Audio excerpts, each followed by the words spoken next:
से बोलूं बाबा विश्वकर्मा की।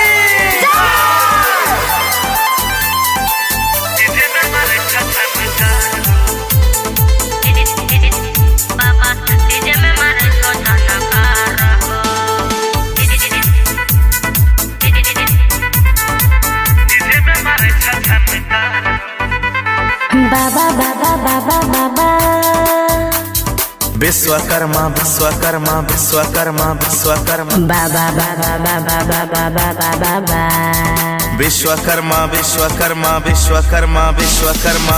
बाबा हथौड़ी वाला, बाबा पिलास वाला, हो बाबा सरसी वाला, हो बाबा दाढ़ी वाला, सगरो छतोरे जय जयकार हो, डीजे में मारे छछनकार हो।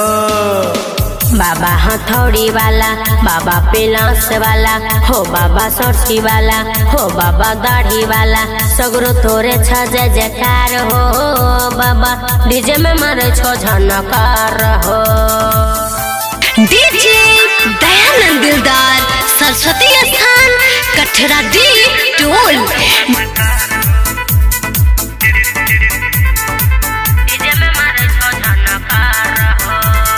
ऐ बेर तू दलहा ध्यान, चंदा मामा पागल चंद्रयान।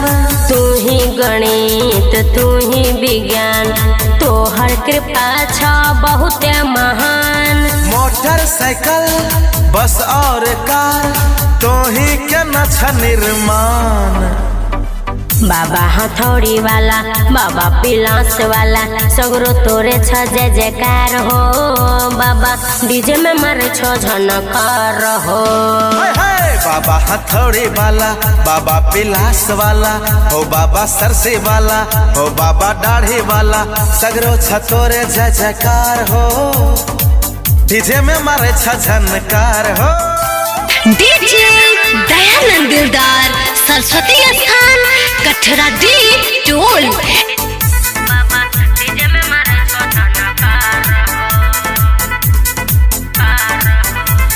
हाथी के बाबा तू के सवारी, तू ही बिराज हर घर द्वारी। कोनो मशीन चाहे कोनो गाड़ी, तू ही कहावे छो औजार धारी। गाड़ी ड्राइवर इंजीनियर, लोहा तोहर श्रृंगार।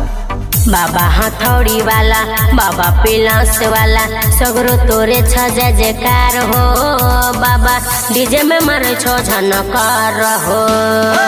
बाबा हथौड़ी वाला, बाबा पिलास वाला, हो बाबा सरसी वाला, हो बाबा दाढ़ी वाला, सगरो छतोरे जय जयकार हो, डीजे में मारे छ झनकार हो।